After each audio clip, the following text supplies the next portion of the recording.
സിനിമയിലെ കഥാപാത്രങ്ങളുടെ പേര് അത് ഡെലിബറേറ്റ് ആയിട്ട് കൊടുത്തിരിക്കുന്ന കുറെ പേരുകളാണ്. അതായത് രണ്ട് മതത്തിൽപ്പെട്ട ആൾക്കാർ കല്യാണം കഴിക്കുന്നു. ഈ രണ്ട് പേരെന്ന് പറയുന്നത് ശിവ അവതരിപ്പിക്കുന്ന ഗോകുലും ഗ്രേസ് ആന്റണി അവതരിപ്പിക്കുന്ന ഗ്ലോറിയും.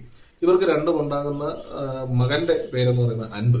അത് തന്നെ ഒരു സ്റ്റേറ്റ്മെന്റ് ആണ്. പിന്നെ ഈ കഥ പുരോഗമിക്കുമ്പോൾ ഇതിനിടയിൽ വെച്ചിട്ട് ഒരു വഴിയമ്പലം പോലെ ഒരു സ്ഥലത്ത്, അതായത് വീടും കൂടും ഒന്നും ഇല്ലാത്ത ഒരു മനുഷ്യൻ, അയാളുടെ അടുത്ത് പേര് ചോദിക്കുമ്പോഴത്തേക്ക് അയാൾ പറയുന്നത് എംപറർ. നമ്മളുടെ അൻപിനെ ഒരു മയരങ്കയറ്റം പഠിക്കാൻ വേണ്ടിയിട്ട് ഒരു പയ്യൻ സഹായിക്കുന്നുണ്ട്. അവൻ ആ ഒരു പർട്ടിക്കുലർ സീനിൽ മാത്രമേ ഉള്ളൂ. അപ്പൊ അവൻ വന്നു പോകുന്നുണ്ട്. അവന്റെ പേര് ചോദിക്കുമ്പോൾ അവനോട് പറയും ധർമ്മ ദ ഗ്രേറ്റ്. ശരിക്കും പറഞ്ഞു കഴിഞ്ഞാൽ ഈ സിനിമയിലെ അവന്റെ ധർമ്മം അല്ലെങ്കിൽ അൻപിന്റെ ജീവിതത്തിൽ ഇത് ചെയ്യുക എന്നുള്ളതായിരുന്നു അവന്റെ ധർമ്മം എന്ന് പറയുന്ന പോലത്തെ പേരുകളൊക്കെയാണ്. വളരെ ഇൻട്രസ്റ്റിംഗ് ആയിട്ടൊക്കെയാണ് ഈ പരിപാടി ചെയ്തു വെച്ചിരിക്കുന്നത്, പേരിടിയിൽ പരിപാടിയിൽ. അതേപോലെ തന്നെ ഗോകുലിന്റെ ചൈൽഡ്ഹുഡ് ക്രഷായിട്ട് വരുന്നത് വനിത, നമ്മൾ അഞ്ജലി അവതരിപ്പിക്കും. വനിത എന്ന് പറയുമ്പോഴത്തേക്ക് അതിനൊരു മൊത്തത്തിൽ ഒരു പൊതുവായ ഒരു